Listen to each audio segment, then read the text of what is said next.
How do you react to your child's angry outburst or incessant crying?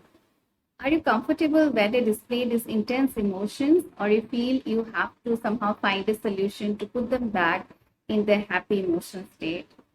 Are you of the opinion that your child needs to be happy and cheerful at all times?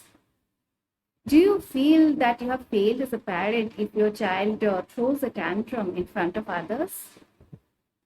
Welcome to Purposeful Living with Pompey Sharma, and today I'll be discussing about different parenting styles when it comes to dealing with your child's emotions.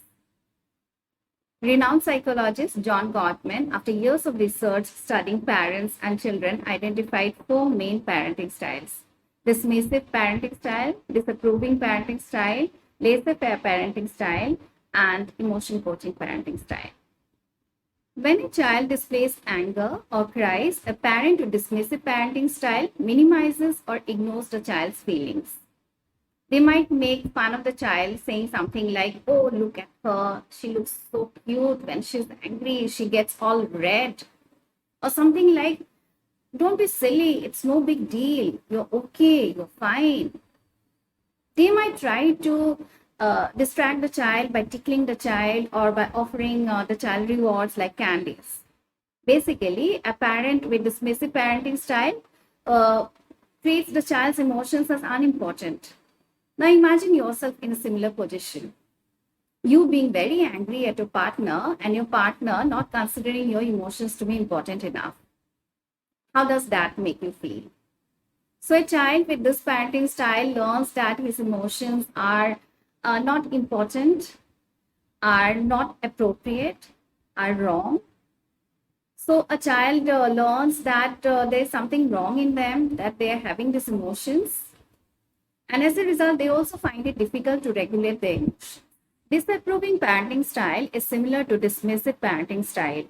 The difference lies in the fact that disapproving parents go beyond minimizing or ignoring their child's emotions by criticizing their child's emotional expression. They see that their child's emotional expression as a form of misbehavior. So they react by saying something like, "Oh no, not again. Don't start whining again. Stop it, or else I'll give you a nice spanking." Effects of this parenting style is similar to that of dismissive parenting style. Laissez-faire parents are accepting of their child's emotions. They show empathy, but they don't intervene or set limits on the child's behavior. They believe that releasing emotions out of the system is a way to managing emotions. For example, if a child is crying because he does not want to go home from the playground, a laissez-faire parent will hug the child, will let the child cry, will not distract him or scold him. But eventually, since the parent has to take the child back home, will say something like, let's play for 15 more minutes, but after that, let us, go home. A laissez-faire parent might also leave a child throwing tantrum on its own, hoping that the child will eventually ride it out. The effect of this parenting style is that the child doesn't learn to regulate his emotions. And as a result, this affects his relationship with others. Parents who act as emotion coaches accept their children's feelings unconditionally, just like laissez-faire parents. However, they go beyond acceptance and set limits to inappropriate behavior, teach their children ways to regulate the emotions, and also ways to express the emotions in an appropriate manner. So, if we take the previous example where the child refuses to go home from the playground and starts crying, the emotion coaching parent might say something like, "Oh, you don't want to go home. Why not?" And the child simply replies that, "No, I want to stay here and keep on playing." And the parent might say something like, "Oh, you know what? Even I would love that.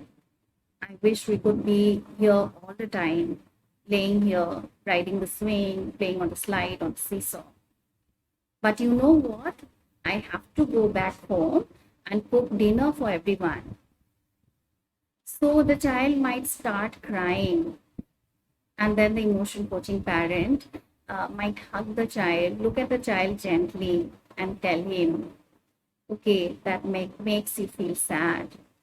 I'm so sorry, dear. but we have to go back home now. And continues, you know, what do you think about coming back tomorrow and playing here again, riding the swing, playing on the seesaw, on the slide? What do you think about that? Slowly, the child calms down and learns to focus on the fun things that he gets to do the next day. Thus, emotion coaching parents become aware of their children's emotions, recognizes their children's emotional expression as an opportunity for intimacy and teaching, empathizes with the children's emotions and validates their feelings, helps the child label their emotions in appropriate words, helps the child regulate their emotions, sets limits on inappropriate behaviors and teaches them appropriate ways of expressing emotions, thereby teaching problem solving skills. So, by now, you must have all realized that emotion coaching is the most ideal parenting style when it comes to developing a child's emotional intelligence.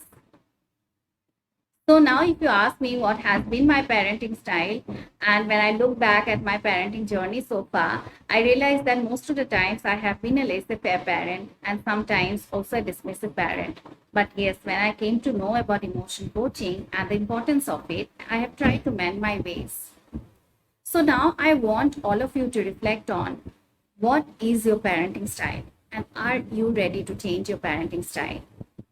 Please share your replies in the comment section below. That's all from me today. I hope you liked the video and please do like and share the video and subscribe to my channel for more such videos. And take very good care of yourself. Sending good vibes your way. It's me, Pompey Sarma, signing off.